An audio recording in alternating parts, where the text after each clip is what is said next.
Kesehatan mental dan spiritualitas, menemukan ketenangan di tengah tekanan zaman. Assalamualaikum warahmatullahi wabarakatuh. Teman-temanku generasi Z yang Allah sayangi, berapa banyak dari kita merasakan lelah, tapi bukan karena kita bekerja keras. Lelah secara mental, lelah karena dibandingkan di media sosial, lelah karena tuntutan akademik yang mencekik. Statistik berbicara mengerikan. Tingkat kecemasan dan depresi di kalangan generasi kita mencapai angka yang sangat mengerikan dalam sejarah kita. Kita adalah generasi yang paling terhubung secara digital, tapi paling kesepian secara emosional. Dan ketika kita mencari solusi keagamaan, seringkali kita hanya mendengar nasihat klise seperti sabar ya, perbanyaklah sholat, dan lain-lain. Kita bertanya, bagaimana cara sabar saat kita ingin menyerah? Bagaimana cara sholat bisa menenangkan jika pikiran kita terus kacau? Hari ini, mari kita bicara jujur tentang kesehatan mental dan spiritualitas, dan bagaimana Islam memiliki jawaban yang jauh lebih dalam tentang hal ini. Saudaraku, dalam tradisi Islam ada ilmu yang bernama tasawuf atau pembersihan jiwa.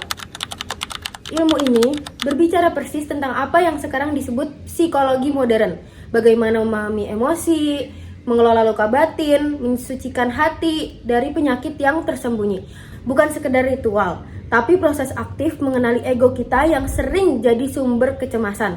Tasawuf mengajarkan kita membongkar diri, mengenal pola buruk, dan menggantinya dengan sifat terpuji. Dalam psikologi modern, ini mirip mindfulness. Tapi, dalam Islam, ini adalah kesadaran bahwa kita selalu berada di hadirat Allah. Bahwa kita tidak sendiri. Rasulullah SAW bersabda, di dalam jasad ada segumpal daging. Jika ia baik, baiklah seluruh jasadnya. Jika ia rusak, rusaklah seluruh jasadnya. Ketahuilah ia adalah hati. Hadis riwayat Bukhari dan Muslim. Menjaga kesehatan mental berarti menjaga hati dari hasad, iri dendam, dan kecemasan yang berlebihan. Salah satu penyakit terbesar kita adalah FOMO atau takut ketinggalan. Media sosial adalah mesin paling besar penghasil FOMO.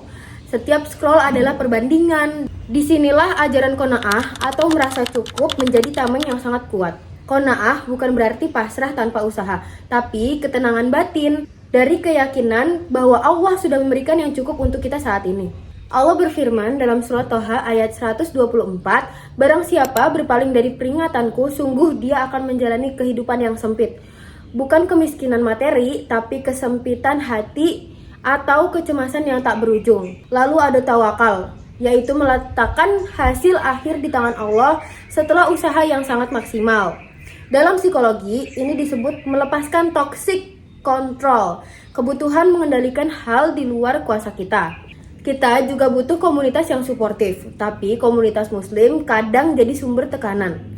Takut cerita karena khawatir dihakimi, takut dibilang kurang iman. Rasulullah membangun komunitas di mana sahabat bisa menangis, mengaku salah, bertanya hal pribadi tanpa takut dihakimi.